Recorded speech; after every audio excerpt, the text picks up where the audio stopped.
Τσίτσος και Τσίτσος για την Ομόνια τώρα που έχει ξεκινήσει το παιχνίδι. Τσιογέννης, Περέιρα, Κουλουμπρής, Λατής και Τσακί. Ανάμεσα από δύο Λακούβης έχασε και πάει ο Κουλουμπρής απέναντι από τον Στυλιανού. 0-1 Κωνσταντίνος Κουλουμπρής. Αυτός έκλεψε την μπάλα. Στο τέτα-τέτ με τον Στυλιανού δεν λάθεψε. Ανοίγει το σκόρ η ομάδα του ΑΠΟΕΛ πολύ νωρίς.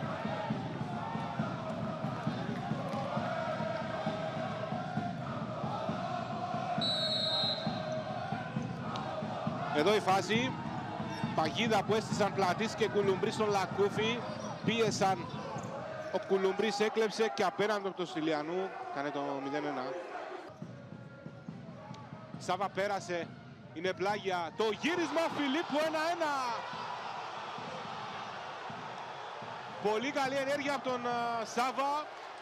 Ήταν από πλάγια θέση. Πέρασε μια πάσα. Ήταν πάρα πολύ εύκολο το έργο από εκείνο το σημείο για τον Φιλίππου. 1-1 λίγο πριν το τέλος του πρώτου μέρους. Η Ομόνια ισοφαρίζει.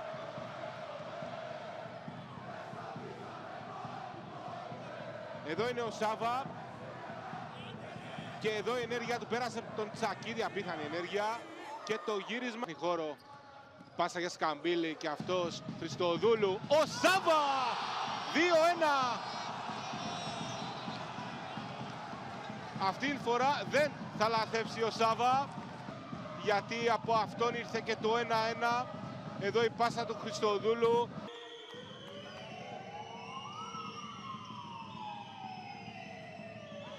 Κουλουμπρής πλάγια, ο Τσακίδης στο σουτ 2-2.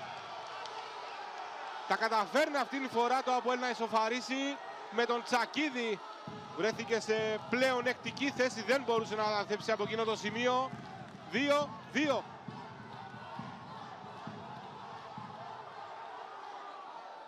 Μετά τις αλλεπάλληλες χαμένες ευκαιρίες από την επιλογή του κύριου Χρυσοστόμου να πάει σχεδόν σε όλο το δεύτερο ημίχρονο και μετά τον γκολ της Ομόνιας με flying goalkeeper, ο Τσακ.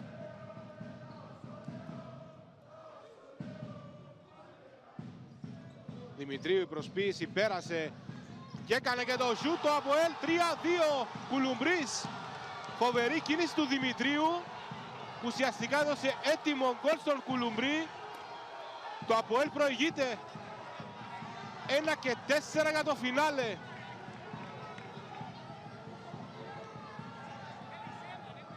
Εδώ είναι η φάση με τον Σέζαρ και τον Δημητρίου. Πέρασε από τον Τσίτσο, πέρασε και από τον Χριστοδούλου.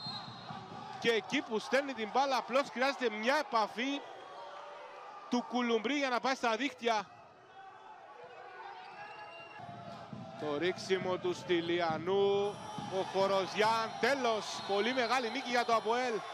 Θα σπάσει την έδρα της Ομόνιας, θα κερδίσει με 3-2, θα κάνει το 1-0 στη σειρά και θα πάει στις 20 του Απρίλη μπροστά στον κόσμο του για να πετύχει δεύτερη νίκη και να περάσει στους τελικούς.